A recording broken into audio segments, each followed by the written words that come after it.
Here's a quick podcast for all you true crime fans. The case of the missing Reeses. It was me at the store with my mouth. Motive? They're Reeses. What was I going to do? Stop myself? Tune in next time to see if I do it again. Spoiler, I will. Wow, that had everything. Reeses, suspense, Reeses. These long dog days of summer, I mean, we just made it through a heat wave. Mama was parched through this heat wave. I was hitting up Dunkin' every single day, and I will continue to probably for the rest of my days, but especially this summer. Dunkin' is helping everyone stay cool this summer with its lineup of refreshers. These drinks are packed with bold, fruity flavors and served ice cold. It's amazing. Dunkin' refreshers are the perfect afternoon pick-me-up. I like to start my morning with them personally, and then sometimes I go back for a second one because I'm just feeling crazy. They come in a variety of delicious flavors, including fan favorites Mango Pineapple and Strawberry Dragon Fruit. And then for a limited time, there's Black Cherry and there's Pink Pineapple. I'm going to tell you something right now, and it's a bold claim, let me tell you, but I stand behind it. Pink Pineapple will change your life. It is so good. It has me feeling like I'm sitting in a pool, resort side, just living, honey. It's so yummy. Try your favorite flavor with green tea, sparkling water, lemonade, or Dunkin's all-new limeade. I haven't tried the limeade yet, but I'm going to. Usually I get my drinks made with green tea and occasionally lemonade, but I do really like the green tea.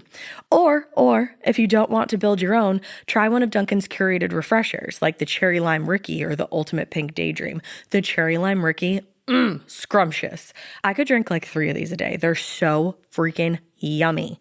Head to Dunkin' today and find your favorite refresher. Dunkin' refreshers contain less than 1% fruit juice. Limited time offer. Chilling crime cases are mysterious, but finding coverage shouldn't be. With the State Farm Personal Price Plan, you have options and can personalize your plan to help create an affordable price so you can get back to cracking all of life's bigger cases. Talk to a State Farm agent today to learn how you can choose to bundle and save with the Personal Price Plan. Like a good neighbor, State Farm is there. Head to statefarm.com to get a quote. Prices are based on rating plans that vary by state. Coverage options are selected by the customer. Availability, amount of discounts and savings, and eligibility vary by state. Hey weirdos, I'm Alaina. I'm Ash. And this is Morbid right now. Currently. Currently, right now.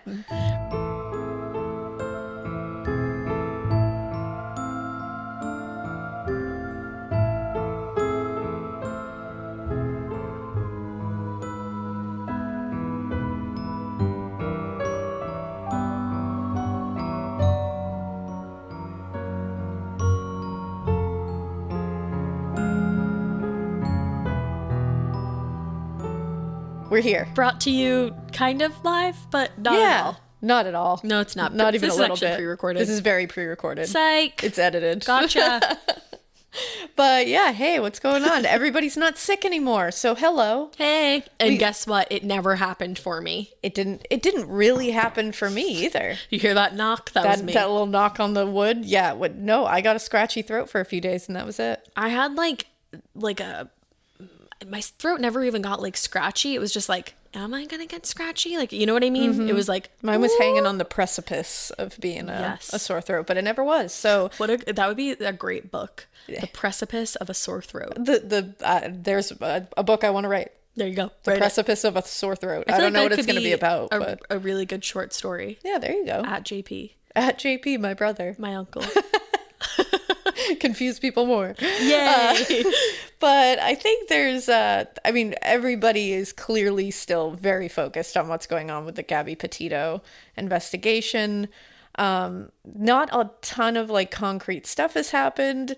There's a lot of craziness going on. Like Brian Enton, our boy, is camped. He's at us live. You know who is coming at us live? Not us. Brian Enton stays live. Yeah, he's staying live. In fact, he's going to be going live soon, I think. He just announced. But the only thing that we do know is that, some other people have involved themselves in the investigation. And law enforcement, there was a lot of people posting, you know, they have apps that, and I think actually, speaking of JP, I think he has an app that shows like what kind of aircraft are going over at any given moment. Like what, like flying, what is that fucking called? Like Delta and like Spirit, what are those called? Airlines? Yeah, airlines. What fucking airline it is. I was like, are we talking about airlines? No, I knew the word. I just couldn't think of it in the moment. Yeah, it says whether it's a private airline, whether it's, you know, a private owner of the aircraft, whether it's a law enforcement or news craft or a medical, you know, helicopter or whatever. It tells you what the fuck is up. What the fuck's up in the air? Literally, what the fuck is up? Actually. And so a lot of people were seeing a lot of activity over Fort DeSoto, I believe it is. I don't live in Florida, so I don't know if that's how you say it. I don't even know if that's a real place. I think it is. Brian Enton told me it Brian is. Enton says it's a real place, so it is. Yeah, so I think it's at the very tip of Florida, and a lot of people were seeing a ton of activity by a sheriff's helicopter. They seem to be circling last night. So that's a thing that people are posting screenshots of their app for. It's interesting to say the least. There has been a lot of talk about possible activity there. Maybe Brian Laundrie's parents were camping there. Maybe with Brian Laundrie. During this whole time period. Maybe they didn't come out without him. I don't know. You know who's there, though? Brian Enton. Yes, Brian Enton knows. is there. He's going to be going live, so we'll let you know if we find anything else out. Also, follow Brian Enton. Honestly, here we are officially Brian Enton's PR people, and I would like you to follow him. We are marketing for him. But he's like, who are these women? Yeah, he's like, please stop. But whatever. But that's all we have concrete right now. No one has confirmed to see him. No one has anything else other than that. So everything else is just kind of hearsay. Maybe some of it's true, maybe it's not, but we're not going to share the stuff that's just like floating around the internet. But that's all we got that's real. Exactly. The whole shitty, I'm like, the whole shitty thing about this is that he's a survivalist. So he could be anywhere in like any kind of woods or it's totally feasible. Desert. Like he could be, and he had, like this is a head campground. Start. It's like he could be fucking anywhere. And where this Fort DeSoto place is, it's a campground. So hopefully. So he has also been there with his parents before, according to some sources. So it's very feasible that he could absolutely be out there. Yeah. And I think there's like islands around that area. Yeah, there is. I saw like the overhead footage, and it's interesting. It's interesting to say the least. So, I mean, let's all cross our fingers that they find this douche canoe, a la True Crime Garage that insult came from. So thank you for that. I love that. My dad says douche canoe. My dad says douche canoe, and he says ass hat. I love ass hat. Ass that's hat's a great one. Yeah, that's a good one. Yeah. All of the above is what he is, really. Let's hope they find him, man. I just want them to. I want to see him in cuffs. Footage of him getting carried away, getting in a like law enforcement vehicle, arrested, and then I want to see his parents as well. So yeah, so that's where we are. So we obviously are invested in this case. It's just one that really struck us. We feel like, you know, Gabby is one of our own. So we just, you know, we want to see justice for her and her family. But yeah, and I think the Gabby Petito Foundation, the link is still active. So if you can and are able to, donate to that. But we'll update you whenever we know more.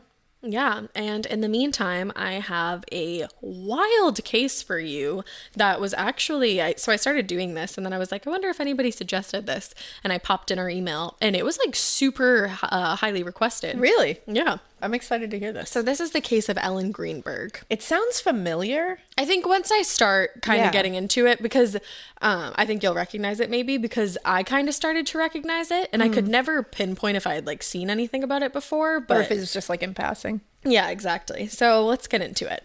Ellen Greenberg was her parents, Sandy and Joshua Greenberg's only child. And Sandy and Joshua Greenberg, like, I would love for them to be my parents because they just seem like the most wholesome people. They clearly love their daughter with like every fiber of their being. And they're just rip my heart out. They're just the best people. Oh. Now, because the fact like that she was their only child, they were a super close family. Her mother said that Ellen was a warm, joyful girl who loved to cook, loved fashion. Her father said that she was a daddy's girl and she would go out to different sporting events with him. And her friend said that she lit up a room, she had an infectious smile, and she was that girl that you could call if you needed someone. Oh, I know. So she was... I'm already like, man. She was clearly like an amazing person, and specifically the part about the infectious smile. When we post the photo of Ellen on our Instagram, she has the most beautiful smile. Oh, I'm going to look it up Like, right now. beautiful teeth, just like warm eyes. Just like I would, if I saw her, I'd be like, I want to be her friend. Like her smile reaches her eyes. It does. Because you know, sometimes she you're like, smizes and smiles. it just reaches the eyes. You Yeah. know it's genuine when it's in the eyes as well. Exactly. Ellen went to Penn State and she graduated with a degree in communications. And at that time, she thought that she wanted to be a speech pathologist, but which is like a really cool job and takes a lot to get into doing that. But then she ended up deciding that she actually didn't really want to do that, and what she really wanted to do was become a teacher. Okay. No one was surprised by that at all because Ellen had always loved kids. She was super good around kids. Like everyone was like, oh yeah, that makes sense. Yeah. Oh my God, her smile, by She the has way. a gorgeous smile. It literally just like blinded me. I was like, oh my God. Yeah, she's beautiful. So genuine. And just seems like you would want to be her friend, yeah, right? you're just like, let's hang. Like you want to get like dinner? Like Yeah, let's just be get dinner, friends. let's watch something Let's go together. to TGI Fridays and Let's like go to talk TGI talk about Fridays. life. Ugh. You know, but to make her dream a reality of becoming a teacher, she went back to school at Temple University and she got her teaching degree. When she was finished with that, she started working as a first grade teacher, and everyone said like that job was made for her. And again, I say, special kind of person that can be a teacher. All you teachers out there, high fives. High five to all of you. High tens, high everything. Because damn. Seriously, like kids are a lot, and especially younger kids. That age is tough. That's a super tough Like, age. trust, even just doing homework with my kindergartners, I'm like, oh, your teachers are special. I can Like, you're attest to special that people. because sometimes I help and then sometimes I gotta check out. Tough times. So teachers, A+. High five. So Ellen, A+. Yeah, seriously. Ellen also had a boyfriend named Sam Goldberg. They had met through a mutual friend in 2008, and that friend thought they would be great for each other. So she was like, you got to go on a blind date. They did. They super duper hit it off, like definitely had a great time, and continued dating for about 3 years. About 3 years into the relationship, they did like a couple's trip to California, just the two of them. And Sam ended up popping the question on a beach, and Ellen said yes. Aww. There's like this really like super cute picture of her on the beach, like flashing her ring, probably right after it happened. She's very, like all very wholesome. Yeah, I was going to say, this is really just setting me up to be like, man. Yeah. Now they Man. set the date and plan to marry in August of 2011. So with all the wedding planning and the stressful job of being a teacher, especially like we were just saying to younger kids, Ellen was talking to some of the people she was closest to, specifically about her anxiety. She was telling her friends and family that she was just feeling overwhelmed, especially at school, and she was having like some trouble sleeping. No one was like overly concerned about her mental health in the regard that they thought she was going to harm herself, but people were concerned enough to encourage her to reach out for some help. So Ellen agreed. She was like, yeah, I think that's a good idea. And she started seeing a psychiatrist. She only went to see that psychiatrist, who was named Ellen Berman, about 3 times. And she was prescribed Klonopin and Ambien. Good surprises, free dessert. Bad surprises, hidden fees. That's why University of Phoenix's Tuition Guarantee locks in your tuition rate from start to finish of your program, so you can focus on the sweet stuff. Learn more at phoenix.edu. Chilling crime cases are mysterious, but finding coverage shouldn't be. With the State Farm Personal Price Plan, you have options and can personalize your plan to help create an affordable price, so you can get back to cracking all of life's bigger cases. Talk to a State Farm agent today to learn how you can choose to bundle and save with the Personal Price Plan. Like a good neighbor, State Farm is there. Head to statefarm.com to get a quote. Prices are based on rating plans that vary by state. Coverage options are selected by the customer. Availability, amount of discounts and savings, and eligibility vary by state. She had previously been prescribed Zoloft, but that didn't end up working out. Okay. And then she switched to these two, and those were the only medicines that she was on. Okay. Now, both of those drugs do have side effects, including suicidal thoughts, but Dr. Berman had made a note in Ellen's file that she didn't find her to be suicidal. Like literally right in the file there said not suicidal. Yeah. And I would assume that before prescribing things that could possibly like dredge up those thoughts that you're evaluated. Yeah, pretty definitely. extensively. Yeah, and there was like a couple like different notes in her file, and she clearly had been evaluated. And everyone agreed that Ellen was stressed, but they all said like in a way it was good stress. Like it was about her job and it was about her wedding. It wasn't about anything like earth shattering. You know? Well, it's like stress for like things that are moving you forward, like day-to-day things. Yeah, exactly. Now, one thing that Ellen's father did notice and find concerning was that all of a sudden she was having a hard time making decisions, and a lot of times she would like go to her fiance Sam or say, oh, I'll have to check in with Sam and see what Sam thinks. Like, I don't know, let me talk to Sam. And he was just like, that wasn't really like her. And then when she started getting this kind of anxiety coming on, that became more prominent. she was kind of defaulting Definitely to Sam. Now, interestingly enough, when Ellen was really going through it with her anxiety, I believe it was before she had gone to her psychiatrist, she actually reached out to her parents about moving back home. She was living with Sam in Philadelphia, and her parents lived about 2 hours away in Harrisburg. And they were pretty shocked by this. They were like a little bit concerned because they thought her relationship seemed to be like a loving, caring one. And they said of Sam that he was a fine young man. And she was like, no, it doesn't have anything to do with Sam. I'm just overwhelmed. And like, I think I need to get away. Okay. And, going back home is like a good... Yeah, it's like a reset button. Exactly. Most of the time. Exactly. So that was kind of when they pushed her, and especially her dad was like, you should go see a psychiatrist. Like, you need to get some help. Yeah, just to kind of like bring everything into perspective. Yeah. And she had been texting like friends, and she had texted her mom after she went on Klonopin and Ambien and said that the Klonopin and the Ambien itself were helping. Like, she was feeling better. So on January 26, 2011, it was already a snowy day and a blizzard was right around the corner. That morning, Ellen went to work at school, but that day the school was having an early release because of all the snow. So she finished up at school and she was heading back to the apartment. She filled up her gas tank on the way home, which you should always do during a snowstorm, my friends. You should. You gotta have that gas or your gas line's gonna freeze. Just ask my dad. I literally wrote, just ask Papa. There you go. But so she did that, and then it seemed like she went back home and got into some wedding planning. Not too long before this day, she had sent out the save the dates for her and Sam's wedding. Okay. But there was still a lot of work to do. I haven't gotten married. I don't know all that goes into it, but I'm sure you can attest to the endless amount of work. A lot of work. I remember watching you do all the work, and I was like, ooh, do you need help? And you were like, no, I have it. And I was like, no, control freak. No, I'm a Capricorn. I don't need help. I don't need any help with anything.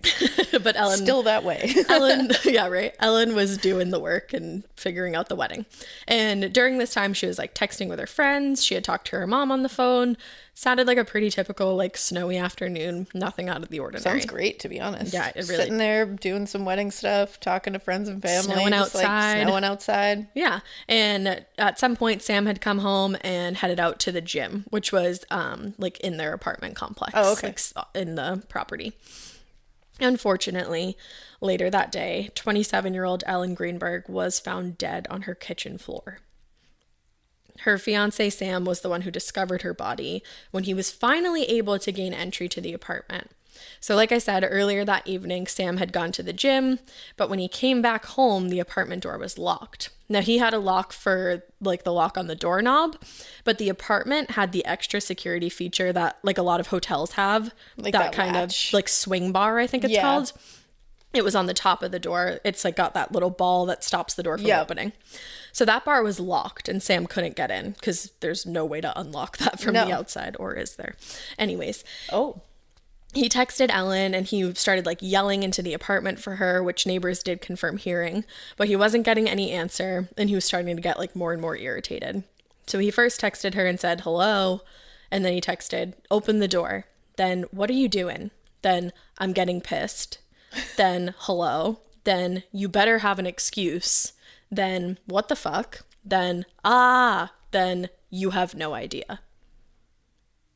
So the last one... You have no idea? Right. So the last one to me was super weird because you can look at that in like a couple ways. I think the first being like, you have no idea what's going to happen when I come through this door because I'm super pissed off right now. Yeah. Or maybe like... You have no idea how pissed off I am. You have no idea how pissed off I am. Or like, you have no idea that I'm even locked out. Like, oh, fuck, you have no idea. Like... Oh, that one rings pretty... Yeah. After all of that, like going over and over, like, what the fuck, come on. And then kind of realizing it. And then being like, you have no idea. Yeah, like maybe you have no she was idea that like I'm out taking here. a nap or like in the shower. Because I can definitely tell you, like, I've gotten locked out of my apartment before, like haven't brought my fob down and like been texting Drew and he hasn't seen it and vice versa. And we've been like, you don't even know that I'm down here. Like, please look at your fucking phone. Please look at your phone. So you could look at that either way. 100%. Now, after texting her a bunch and yelling into the apartment, Sam went to find a security guard, thinking that maybe they could help him get in the apartment. Like maybe they had some kind of tool to open that lock. Yeah. But he was told like they didn't have any kind of tool like that and they couldn't do that. Now, the security guard later said that for someone who had been at the gym, he didn't look like it. He was not in gym attire and he was wearing boots. But on the same hand, maybe he changed before going back to the house and it was snowing.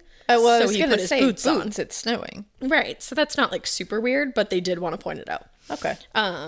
And the other thing was he didn't have far to go though, like on the other hand. So like, why would he change Like, if would he was you just change? going home? But it's snowing. So Yeah, you can really see both sides of that. you can. But the guard also mentioned that Sam made it a point multiple times to say that he had been at the gym. So could be weird. Maybe he was just fucking panicked because he couldn't get in his house. Like, Yeah, telling this the is story like a lot. truly one of those things where you're like, I can 100% argue both sides of this. Exactly. Yeah. I've been doing a lot of those cases You lately, have. I feel. You're stressing me out. I'm 'cause really like, just I have devil's no idea. advocating. Yeah. Maybe I'm doing it on purpose. I'm I kidding. feel like you are. I'm not. But finally, Sam made his way back to the apartment without the security guard. He later told police that he had the guard with him at this point because according to him, he was able to break the lock with force. The security guard later told the police that he never left his post. Huh. So that was like weird. That one's a weird one. That one's weird. I don't really see both sides of that. Don't know how to argue another side of that. Nor do I, but maybe you do, listener. So he was able to finally get in the apartment. And once he got in, that's obviously when he saw Ellen. She was sitting in an upright position, slouched over in front of the lower kitchen cabinets. Sam's initial response was not to call 911. He actually made 2 phone calls first.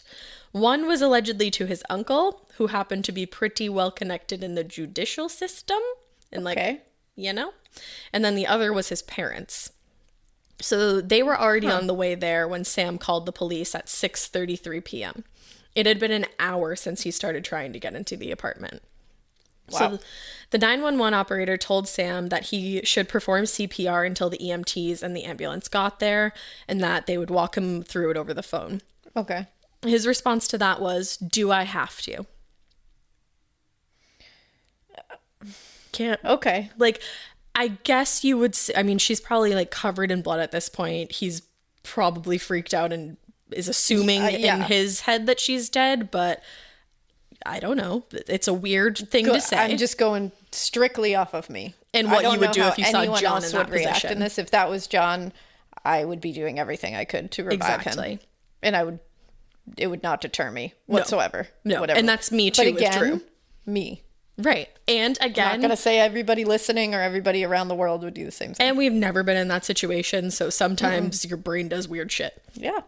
Still, Strange to me. I'm just Still gonna, worth I'm gonna noting. say I'm going to say it from my point of view. That's strange. exactly. But it doesn't necessarily mean he's guilty. anything. I'm just Right. saying it's strange. Right. I'm That's all. just saying. I'm just saying it's strange. Now, it was when he got closer to Ellen's body and he was still on the phone with the operator, he realized that there was still a knife stabbed into her chest and it had been left there. My God. Yes.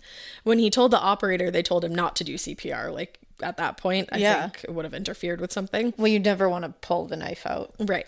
So Sam's father was the one to call Ellen's parents and told them that something terrible had happened to Ellie, which I was like, ruin me. When her mother, Sandy, heard what had happened, she said, "All I know is my world went dark and I have no daughter." And then also to add on to that, they were 2 hours away from Ellen's apartment and they were snowed in because of the blizzard. Oh my God. So this is just your worst nightmare as a parent. That's horrible. Like, snowed in, you can't do anything, and at this And point, hours away. they don't even know exactly what's happened. Oh, that's terrible. So I can like feel the helplessness there. Oh, yeah, it's horrible. So in total, Ellen had been stabbed approximately 20 times. what? The stab wounds were in her chest, stomach, neck, and head. Oh, Yes. And so she had been stabbed 10 times between the neck and the head alone. And a lot of them were in the back of her neck and head. Oh my God. 2 of the wounds went directly into her brain. On the right side of her body, the medical team found 11 bruises in, quote, various stages of resolution, specifically on her abdomen, arm, and leg. They said the bruises could have come from some kind of physical activity, like a sport, like a contact sport, from her maybe bumping into things, or could have come from a closed fist. They said it could have been any of those things.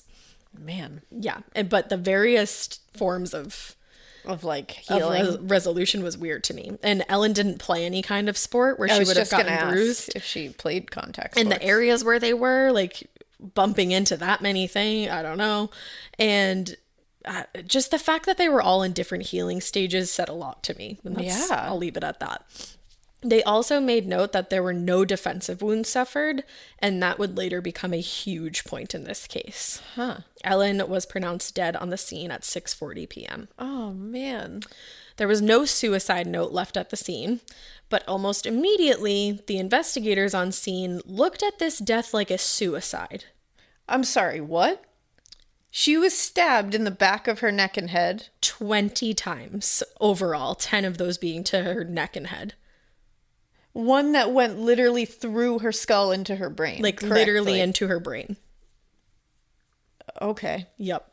So that's interesting. This is going to be you're going to be infuriated by the end of this. And actually, a lot of people that wrote in requesting this were like, I need to hear Alaina's expertise when we get to the autopsy report, which I found. So we'll talk about it. Oh, man. But before we get there, it was even written in the report before any autopsy was completed or a medical examiner even laid a finger on her that they thought this was suicide. No. That's not even allowed. Honeys, no.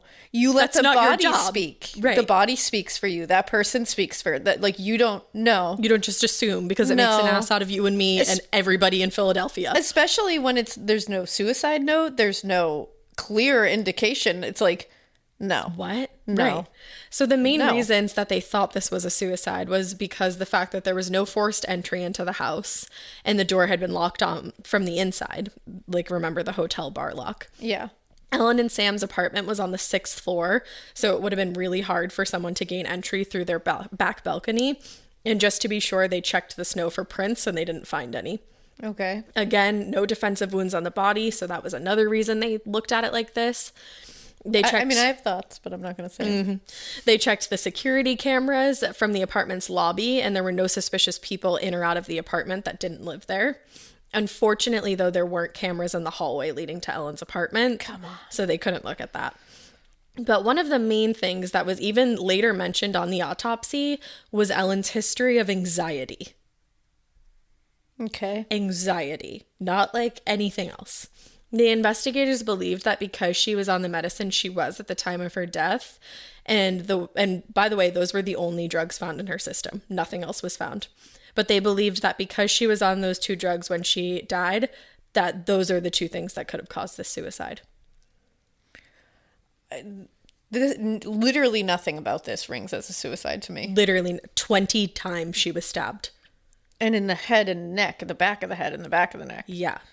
So Sam's story about being at the gym did line up. They were able to check his key fob records, and they confirmed where and how many times he had used that key fob, and everything was like he said. Okay. He was interviewed by the police.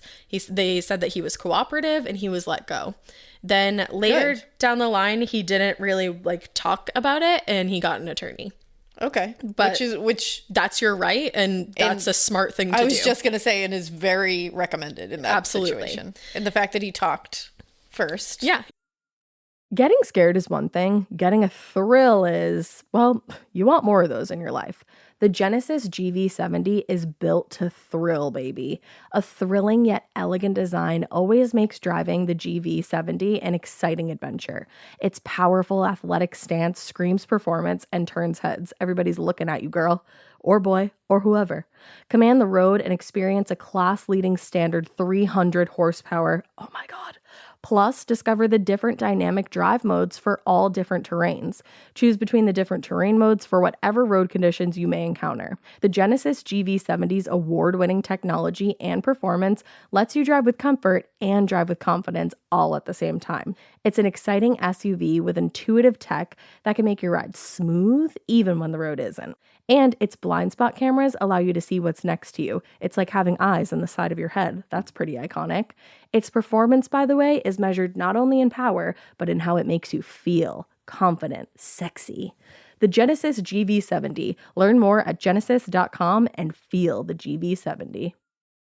This episode is brought to you by SoFi, the all-in-one finance app where you can bank, borrow, and invest all in one place. Let's talk about bank accounts for a second. The average bank savings rate is 0.39% in interest. You're earning pennies on your savings, and it doesn't have to be that way. But with SoFi's high-yield checkings and savings, the money barely making moves sitting in your savings account can earn over 8 times the national average savings rate with eligible direct deposit. No account or overdraft fees. We love transparency. You can get your paycheck up to 2 days early, plus get up to a $300 welcome bonus when you sign up with eligible direct deposit. Sign up for SoFi checking and savings at SoFi.com/morbid. SoFi checking and savings is offered through SoFi Bank, N.A., member FDIC. Terms apply. Talked first. Yeah. So Ellen's 2 medications were then taken in as evidence, which is really bizarre to me. Weird as fuck to me. Now, on the contrary, looking at suicide among females, stabbing oneself to death is extremely rare, especially amongst females. Absolutely. Generally, when women commit suicide, they don't choose a violent way. They'll use drugs or like carbon monoxide or something like that. It's like on the other side of the coin, women tend to be poisoners. Yes, You know, like when they're killing. Yeah. Yep. Now, the other thing is, and this is among men and women, when someone does stab themselves, it's more likely that they lift up their clothes. Ellen's stab wounds went through her shirt. And I actually didn't know that before. I was going to say, that's interesting. Yeah. There was also a half-made bowl of fruit salad on the counter, and it looked like whoever was making it was in the middle of preparing it. The other thing was, like, just to look on the things that she had to look forward to. Number one, the wedding, obviously. Yeah. She had just sent out her save the dates. Sam just filled her tank of gas. Just filled her tank of gas. Yep, that's actually why I mentioned that. Yeah. Sam's birthday was coming up, and she had already made reservations at a restaurant and talked to a friend about what gift she wanted to get him. Her mother, Sandy, had been visiting her 2 weeks before and said everything was status quo other than the fact that Ellen was, like, feeling stressed about the wedding and her work. And on top of all of that, like I said in the beginning, her psychiatrist had written on her file that they did not believe her to be suicidal. Dr. Berman had asked Ellen about her relationship and any abuse, and Ellen said nothing like that was going on. That's like a question they have to ask. Of course. And the doctor even noted that she smiled when she talked about Sam. And you know, and it's like, and of course, all of this is not to say that somebody can be planning things and be doing things that seem like they are moving forward and planning on future events and still have like a moment of, you know, I can't go on. Yeah, it's of course that's not to say. I just feel like this seems like, well, the manner in which this happened. well, it's and who she nothing was. here is lining up No. neatly with suicide. Nothing And just about that this snap says that to me. decision, like the middle of making a fruit salad. It's I don't Right. like what happened. it doesn't make any sense to me. This is like wild. It is, and it only gets more wild. Please just wait. So let's get into the autopsy, ma'am. Yes, please. An autopsy was completed the next day on January 27th, 2011, by the assistant medical examiner. They concluded that the manner of death was homicide. Yeah, They noted, I'm not shocked. Yes, they noted, and this is directly from the autopsy, multiple stab wounds to the chest, abdomen, and back of the neck. A knife with a 12.5 centimeter blade is present in one of the chest wounds at a depth of 10 centimeters, which is translates into Holy. 4 inches. Yeah. Yeah. There is an incised wound to the right occipital scalp. So there was like a slash to the Yeah. right occipital scalp. Yeah. Now, so at that point, the police were to go back to the scene and reinvestigate this as a homicide. Yet 2 days later, they came back and told reporters that they were still leaning towards suicide. What? It does not ever happen that the police publicly speak out about a medical examiner's findings. It like That honestly literally like annoys me. Like I'm Yeah. annoyed right now. Yeah, everyone was. Like the medical examiner, the assistant medical examiner did a fucking autopsy. Did an entire autopsy like that they clearly are trained to do on something that pretty readily looks like a homicide from the outside. The knife was inserted into her chest and obviously was the last blow after all of those stab wounds. And again, it was approximately 20. And that was the final one, inserted 4 inches into her chest after stabbing herself that many times. The force it would take. And we will get into that. And you got to remember, I think people forget, you have a fucking chest plate. You have a chest plate. It's not easy. Trust me. It's not easy to get through that chest plate with your own force. Right. And in that angle, like I'm making the motion right now, Yeah. the angle it would take would leave you with very little leverage to Yup. get through that chest plate. Yup. That far in. Yup. And you'd 4 probably inches. immediately puncture your lung, which is going to fuck with your ability to do really anything else at that point. Right. Your strength is going to be depleted completely. And her lungs were punctured. yeah, that You doesn't... can, if you want to, you can pull up the autopsy while I'm talking. Yeah, I think I'm going to, because this is like really shocking to me. Like, Yeah, really it's- shocking. It's bananas. So the police were still focusing on Ellen's history of anxiety, and they were also able to determine that the only DNA on the knife was Ellen's own DNA, Okay. but it's her kitchen. I was knife. just going to say that It's not that weird, Yeah. Because if somebody was wearing a glove. Correct, which Yeah. like many people do when they commit heinous Yes, crimes. exactly. Now, eventually, one of the detectives on the case, I believe his name was John McNamee, he came up with the idea to hire a neuropathologist who could test a piece of Ellen's spinal cord to see if it had been severed or not. Huh. If it hadn't been, then she still could have inflicted the wounds to the rest of her body. For sure. Right? So the help of Dr. Lucy Rauch, I believe is how you say it. She was a neuropathologist, a well-respected one at that. Her help was enlisted. She came to the conclusion after examining that the spinal cord was not severed, but it was punctured. Oh, okay. So in her opinion, Ellen would have gone numb and been able to inflict the rest of the stab wounds. I was going to say because that's like from what I'm seeing in the autopsy report, it's like the cervical spinal cord was C2 and what was it, C3 and C5? Where is it? I think it was C3 and C5. I think you're right. C2 and C3. Oh, okay, fuck. Those are generally the most severe if you get a spinal cord injury in the cervical vertebrae. Okay. They're the ones that often result in like paraplegia, Right. And any kind of paralysis of anything. And that makes sense because they're the closest to your brain. They're the closest to your brain.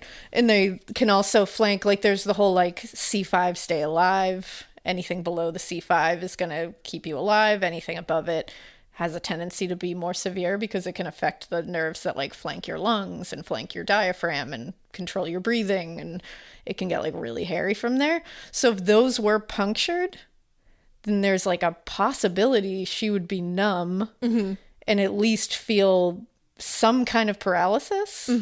Because I don't know if like any nerves were severed near there. I don't think it says It wasn't listed in the autopsy if any nerves were severed. It is an interesting note that it was punctured and not severed. But it's I don't have the education that you do in this field, but would it be crazy to say that like that would be like very unheard of that she could then stab herself that many times after having her part of her spinal cord be punctured? That's the thing to me. It's like spinal cord injuries in general are just very severe and tough to work through right away. And it's like, of course, is it an impossibility? No, but is it improbable? Yes. Yeah. Like and also it's going to cause numbness. It's going to cause some sensation issues in your arms as well. Like anything below that. So it's like your arms are going to be affected by it. Right. And also that's just like really deep to stab someone is to be able to sever or to puncture the spinal cord. You're going hard and deep. Right. And so to your back of your neck. Well, think of that angle, yielding a knife, and that just seems, to me, that seems bananas. To me, it makes absolutely no sense that she did this to herself. Yeah. But I don't, that it's wild to me to believe that she did this to herself. It really Seriously, is. I agree. And I think the medical examiners agree. So Yeah. it seems. Well, Funny, at first you it should seems say. that they at least put it as a homicide. So yes, so they, and that's the thing, seeing that, like, you would have seen that and been like, oh fuck, homicide, I'm sure. Yeah, it makes sense. Yeah. 3 months after the medical examiner had originally listed Ellen's death as a homicide, they changed that manner of death to suicide. Just saw that on there. 3 months after. A note about Dr. Lucy Rourke's findings was added to the autopsy report. I believe it's on page 3 or 4 if my photographic memory serves me well. Now, Ellen's family does not and really has no reason to believe that she committed suicide. So they made it their fucking mission to find out what happened here. They were able to get the autopsy report. That's why we have access to it. And they were able to get crime scene photos. So they hired former Attorney General Walter Cohen as their lawyer, and they also hired Detective Tom Brennan, who has worked on over 800 homicide cases. Yeah, I knew that name. I was going to say. And also worked as chief of the Dauphin County Detectives, and they hired both of those people to work on the case. Now, one of the first people they talked to when they decided to take Ellen's case into their own hands was Dr. Cyril H. Wecht. Heyo. One of the most famous pathologists of all time. That's right. We've mentioned him on the John Benet Ramsey episodes and the Smiley Face Killer episodes, and probably way more than that. Cyril. And now in Dr. Wecht's opinion, Ellen's death is, quote, strongly suspicious of a homicide. Yeah, I'm with Cyril. He also said, I don't understand how they wrote this off as a suicide. Thank you, Cyril. I'm with you. Yeah. He specifically noted the wounds to the back of her neck. Yes, that's literally what I'm looking at right now. And I'm like, Yes. I don't understand you guys. No. Now, that was in 2012. In 2017, the family spoke with another pathologist, Dr. Wayne K. Ross. And Dr. Ross focused in on the stab wound that penetrated Ellen's brain and said, an injury like that would lead Ellen to have severe pain, cranial nerve dysfunction, and traumatic brain signs. Yes. As well as numbness, tingling, and irregular heartbeat. Exactly. Now, we've talked about how doctors in this field, especially this field, tend to be cautious about going against the findings of a fellow doctor. Mm-hmm. This statement almost went completely against the one that Dr. Lucy Rourke made. Yeah. Yeah. Now, while we're on the topic of spinal cords and Dr. Lucy Rourke, it turns out that there was another piece of Ellen's spinal cord that was still at the medical examiner's office. Just hanging. Just hanging. And this was like years later that they found it. Former homicide prosecutor Guy DeAndrea had a ton of questions about this case, and while searching for the answers, he was the one to find that remaining piece of spinal cord. I believe this was around 6 years after Ellen had been killed, let's say. And there was no consent for them to keep that piece of spinal cord? That I do not know the answer to. Because that is something that can happen if consent is given. I'm not sure. To take a piece of a spinal cord and keep it. One of the things that Ellen's parents said was that they didn't really get spoken to a lot by anybody in the process. That's very interesting. But I don't know if they gave consent Yeah. or not, so I'm not going to speak to that. But I said that I'm not going to speak I will to not that. Like I'm in speak to court that. or something. Now, Tom Brennan was able to get the other neuropathologist, Dr. Wayne K. Ross, to take a look at that piece of spinal cord. And after the piece was examined, it was determined that it had not only been pierced, but severed. I was wondering that. So, if that would turn out to be true. so then the family tried to refute the original neuropathology report made by Dr. Lucy Rourke. And at that point, they were told no one could find it. No one could find it? No one could find her report. And when they did get into contact with her, they were told she had no bill for that examination. And she also wrote to them, quote, I would conclude that I did not see the specimen in question, although there is a remote possibility that it was shown to me. So she's basically like, yeah, I don't know. Maybe. Perhaps. And she also wrote, possibly. However, I have no recollection of such a case. You don't remember that case? You got to do some brain games if you don't remember that case. Also, your name is in the autopsy report. Sure So is. they should probably take that the fuck out if you don't remember doing it. You spoke on it. Like, she what do you mean basically you don't remember said, it? maybe I did, maybe I didn't. Like, that's essentially what that translates into. Wow. I would conclude that I Wow. did not see the specimen in question, although there is a remote possibility that it was shown to me. Okay. Weird. Okay. Now, another question that not only Guy DeAndrea had, but Tom Brennan as well, was about the blood flow that they saw in the crime scene photos. Ellen was sitting upright against the cabinets in the photo that they both described seeing, and they both described this same line of blood that went from the bottom of her nostril to the back of her ear horizontally. Yeah.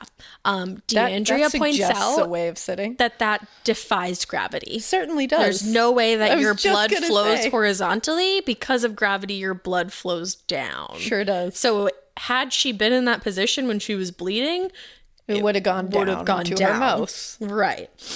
Now, in addition to that, both he and Tom Brennan were surprised at the lack of blood at the scene. All of the areas where the stab wounds were inflicted, especially the head, are areas that bleed a shit ton. Like, there's so many, like, arteries, as obviously as you know. Your neck. Like, what? But from what I saw, there was a stab wound to the aortic arch. There was. Like, that's a big blood flow. Yup. But they said, no, there wasn't a lot of blood at the scene. And Tom Brennan also noted that there was a towel near Ellen's left hand that literally had no blood on it. None. Not a drop in the photo. Weird. How would that be possible? No, it's definitely weird. Both of them agree. DeAndrea and Brennan agree that the crime scene was staged. Now, in addition to that, one of the detectives, Scott Eelman, I believe is how you say it, he reviewed the scene later. He said there was a trail of blood that would have been consistent with the body being moved in the photos. How is what? I have no idea. How is this happening so late that everyone's like, oh, look at all this evidence Because in the that we beginning, just didn't look at? because they didn't treat it as a crime scene. That's Immediately they wild to walked in me. there and were like, suicide. That's so seriously wild. nothing. Getting scared is one thing. Getting a thrill is, well, you want more of those in your life. The Genesis GV70 is built to thrill, baby. A thrilling yet elegant design always makes driving the GV70 an exciting adventure. Its powerful athletic stance screams performance and turns heads. Everybody's looking at you, girl, or boy, or whoever. Command the road and experience a class-leading standard 300 horsepower. Oh my God.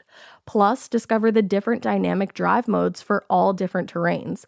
Choose between the different terrain modes for whatever road conditions you may encounter. The Genesis GV70's award-winning technology and performance lets you drive with comfort and drive with confidence all at the same time. It's an exciting SUV with intuitive tech that can make your ride smooth even when the road isn't.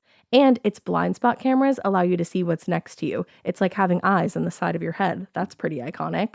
Its performance, by the way, is measured not only in power, but in how it makes you feel confident, sexy.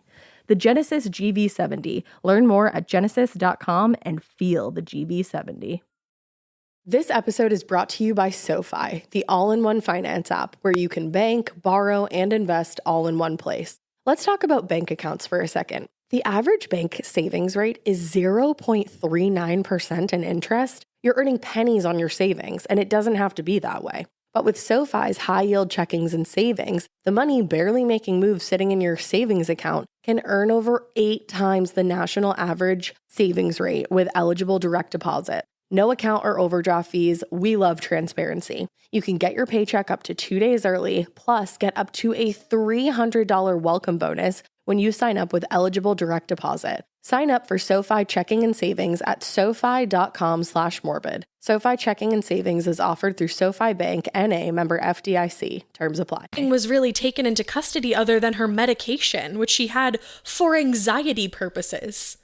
I cannot. Now, Henry Lee, he actually testified for the defense during the OJ trial.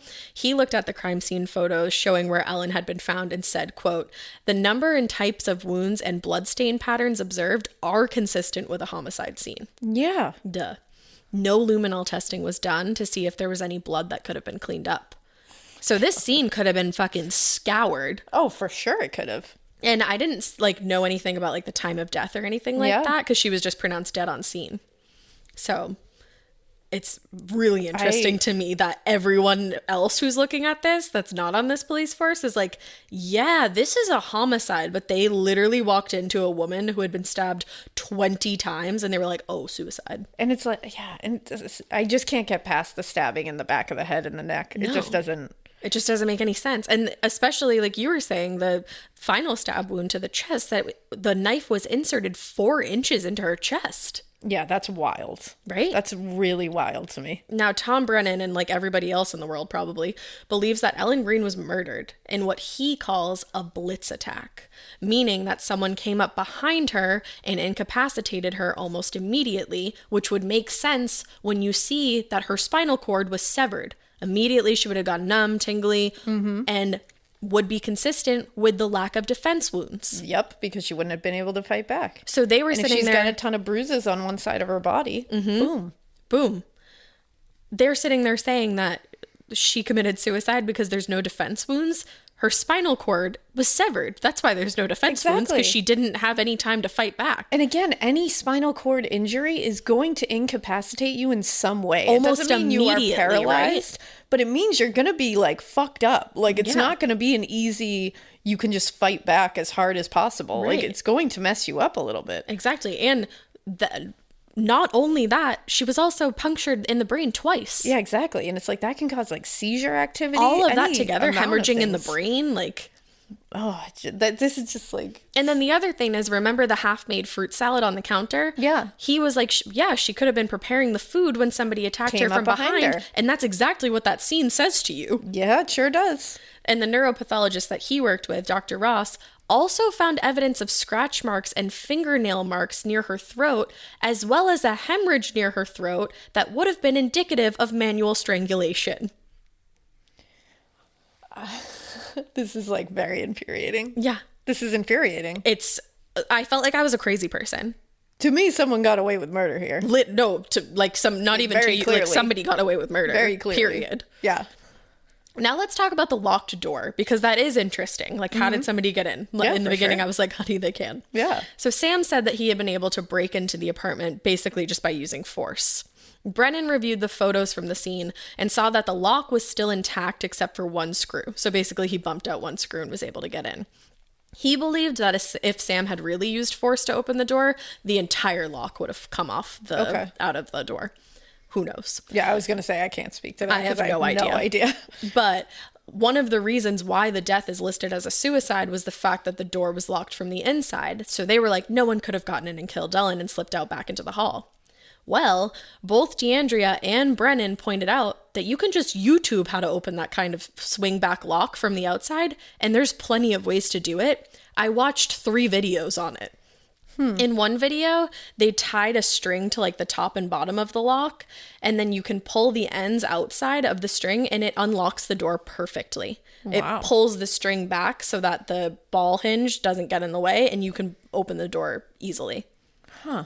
There was another way where they used a rubber band and they did like a similar kind of thing where they tied it around the top and the bottom and then they stuck the rest of the rubber band to the wall with duct tape and then pulled the door and could do it easily. And then I found another video where they literally just used a do not disturb sign and like pressed it up against the wall and like kind of closed the door, kept pressing, and eventually they got into the hotel room. So they're like really not a secure lock. If you have one of those, like maybe now think about getting a different one. Yeah. Because the amount of videos, I only watched 3 on YouTube and I'll link them. The amount of videos on how to open one of these locks from the outside is terrifying. Yeah. So it's not impossible. But I don't know if we should link them to give people. That's like... Yeah, maybe we won't link them. Maybe if you want to look at that, like go ahead. But go ahead and find it, but like, yeah. Yeah. But so if somebody left the apartment, how would they put that lock back on? You could still use the string mechanism can to still do do the same that? thing and To lock it back?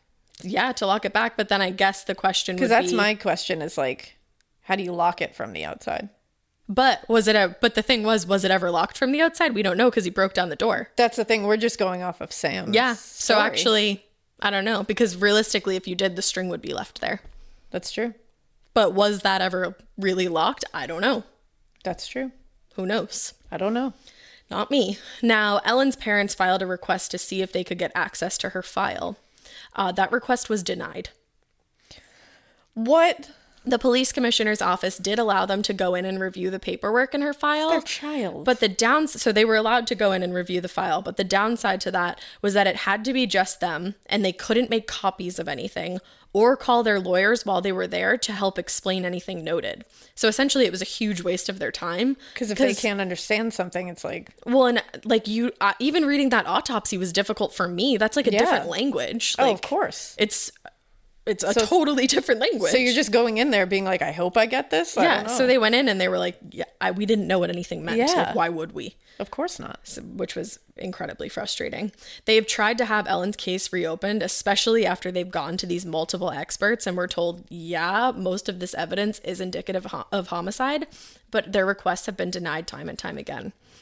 The Attorney General released a statement saying that the investigation they had done was a thorough one, and to further cement that this was a case of suicide, they referenced Ellen's laptop and said that there were searches for the terms including suicide methods, painless suicide, and quick suicide methods. Now, they said that the report was made by the Regional Computer Forensics Laboratory and given to the police on April 1st, 2011. However, and you will see it in the autopsy, the family had been told originally that no such terms were found on Ellen's laptop, and there was no note of that in the report. And you can see right in front of you, the autopsy says, analysis of the decedent's laptop? Decedent's. The decedent's laptop provided no additional information. Says that right there. And it's like, that would have been in bold letters. It right literally there says on that autopsy right report. there. Yeah, no.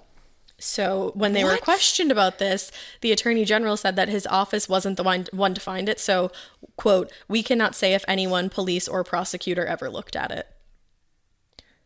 What's happening? Yeah. So what's going on over there? On October 15th, 2019, Ellen's parents filed a civil lawsuit against the medical examiner Marlon Osborne and the Philadelphia County Medical Examiner's Office with the ultimate goal of having suicide removed from their daughter's cause of death. As they should. And replaced with at least undetermined or homicide. I was just going to say, at the very least, they said that. They were like, if you want to put undetermined, go off. But we do not certainly want our daughter's, like, cause of death going down as suicide when that's not clearly not what happened. Yeah, that's just like false. Yeah, that's literally made up. And they were like, it's just ridiculous. No, that's outrageous. Yeah, as far as I'm concerned. Their attorney Joe Pedraza stated, quote, under Pennsylvania law, the determination and the manner of death is always open to reconsideration based on new evidence, and in this case you can see there's considerable new evidence. Yeah.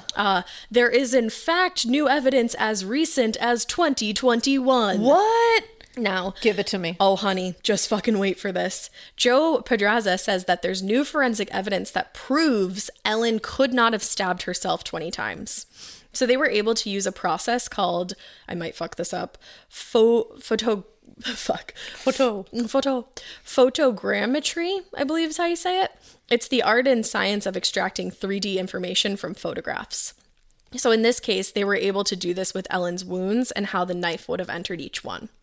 What the evidence shows is that it would have been, quote, very improbable for Ellen to wound herself like they say she did from behind because she wouldn't have been able to use the force necessary. Which is what you've been saying this whole time. Yes, it's the leverage thing and the force that you would need. It doesn't make any sense. The physics doesn't make sense here. No. Like, you need a certain amount of, like, leverage to do that. Right. No, and immediately I was like, that doesn't make any fucking sense. That slash to her right occipital is like not common in suicides at all. So that was strange in and of itself. Now, are you ready for the best part? I'm actually looking at the photos of that like test that they did. It's very interesting, right? That slash? Yeah. No. And the other thing is the angle at which some of those entered is from an upright angle. Yeah, it sure is. Her father was like, I don't care if you're triple jointed, you wouldn't have done, like, you can't do that. You can go this, but like, I wish you guys could see us right now. We're like swinging our arms. It's not fucking possible. And the amount of stab wounds, like, we're going to have to, like, we can post these that photos because it's true. When you see it in black and white, you're like, what the fuck? There's How literally are they saying no way that she did this to herself? Because also it's like, one even would be shocking to do it at that angle. But and then you're incapacitating yourself. That's after you've done one or two, to be able to do more after that with that force doesn't Right. make any sense. It makes no sense whatsoever. And then to finish all of those and then have that one be the last one in her chest? No, it makes no sense. No. Now, to get even more fucking shady, this is crazy. So they also had a forensic evaluation done on Ellen's computer themselves, like the family. They had it done on the hard drive, and they say it proves that Ellen never made searches for anything related to suicide. So those are fucking bullshit. And you can tell they're bullshit when they were like, yeah, I didn't write the report. I didn't see it. That's what I love. I love that they're all just passing the fucking buck. Like, even the assistant medical examiner there, like Lucy, whatever the hell. Yeah. For her to be like, I just don't remember. She was the Excuse me, the neuropathologist. She's just sitting there being like, I don't know. Maybe I don't not. Remember. Maybe some just figure it out. I don't know. Like, everyone's just passing And the then buck. was like, I don't have a bill associated with that. I'm like, yeah, because you probably did someone a fucking favor. Well, it's like, what the fuck, guys? Yeah. What's happening? The fact that they also did a forensic evaluation on her computer's hard drive and it came back with none of those search terms. No. Like, what? No. So the evidence was said to have been submitted to the Attorney General in January of this year. The Attorney General released a statement saying, "Our hearts go out to the Greenberg family on the anniversary of Ellen's traumatic death. At the urging of the family and following a conflict referral from the Philadelphia District Attorney's Office in 2018, our office reviewed the case and conducted an extensive investigation that did not uncover evidence to change the medical examiner's finding of suicide. There is no statute of limitation on homicide, however, and if any new evidence is brought forward, we believe it should be reviewed with the proper authorities. At this time, no such information has been shared with our office." That's not true because they literally got that. No. They got the evidence that Joe Pedraza gave them. I'm not into it, guys. So, the attorney, Joe Pedraza, plans to bring this case to trial at some point this year to prove that the manner of death was a fucking homicide. Hell yes. And there is a change.org petition for Ellen's case to be reopened, and it has more than 27,000 signatures. Oh, we got to share that I was shit. going to say, I will link it in the show notes for anyone interested. I am on board. Now, some people do believe that Sam Goldberg's family ties may have led to some kind of cover-up. His uncle may have been the person he called to the scene before he called the police, is a judge, and sits as the chair of the Ethics and Professional Responsibility Group.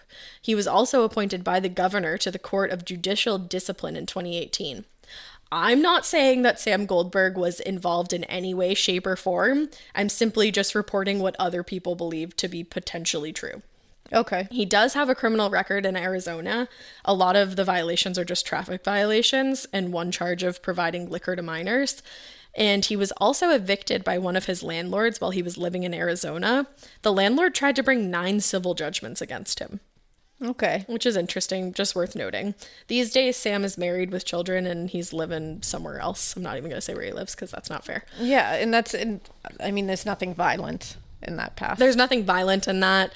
She sat there and told her psychiatrist. I was just going to say the psychiatrist said she seemed genuinely happy talking about him. I think the only reason why people think that is because he has family involved in the judicial system, which and because he was the only other person around at exactly, the time, and there was no that we know of. And well, there was nobody on the camera or anything like that. So I think people always think like the husband did. I was just going to say I get why people are questioning. Yeah, but it to me it doesn't.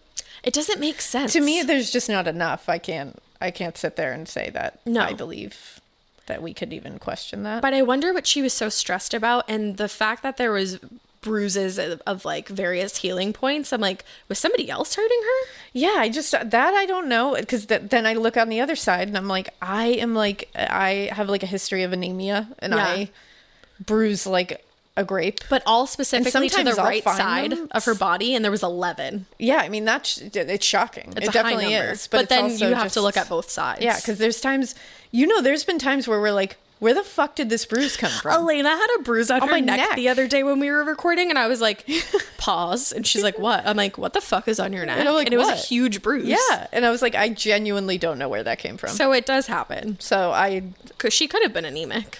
But I don't know. I don't know. All I know is that Ellen Greenberg did not kill herself. No, that is what I know. That is fact. Somebody as far as did I'm that, concerned. As far as, yeah. No, somebody did that. Just to finish this off, and really great timing because the rain is starting There's to a torrential pour. I don't know now. if you can hear that. But Ellen's family plans to continue their fight for justice. Good. And in the hopes that someday they'll learn what really happened to their daughter. We're with you, man. Seriously. Her father said, as long as she's in your mind, she's still there. And her mother said, when I think of her, I have to think of her during life and the gift that she was to us. Oh, that just hurts my heart.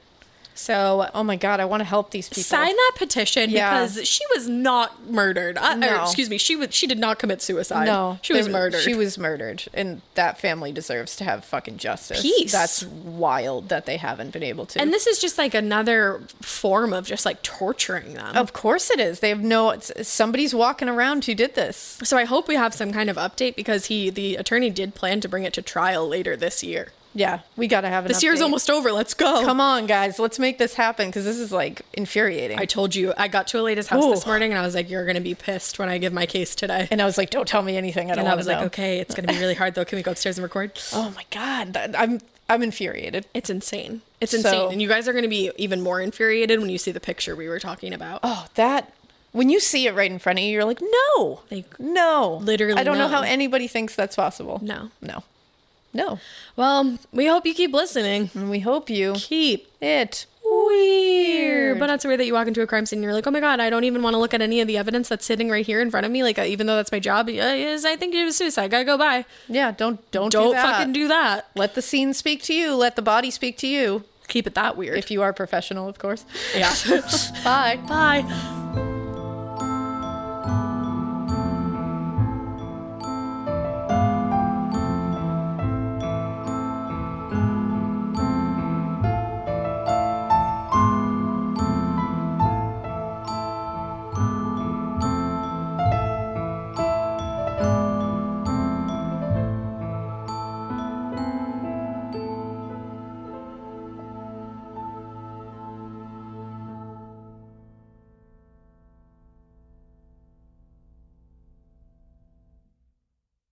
New Lancome Absolute Longevity MD. Backed by 20 years of research and 5 patents, the formulas combine MitoPure, the #1 selling longevity supplement, with Lancome's exclusive skincare compounds. It's designed and clinically measured to work on 2 levels: the visible signs of aging, like elasticity and the look of fine lines, and the invisible ones, like the rate of surface cell renewal happening within the skin. Start your visible biological age reversal at Lancome.com/longevitymd.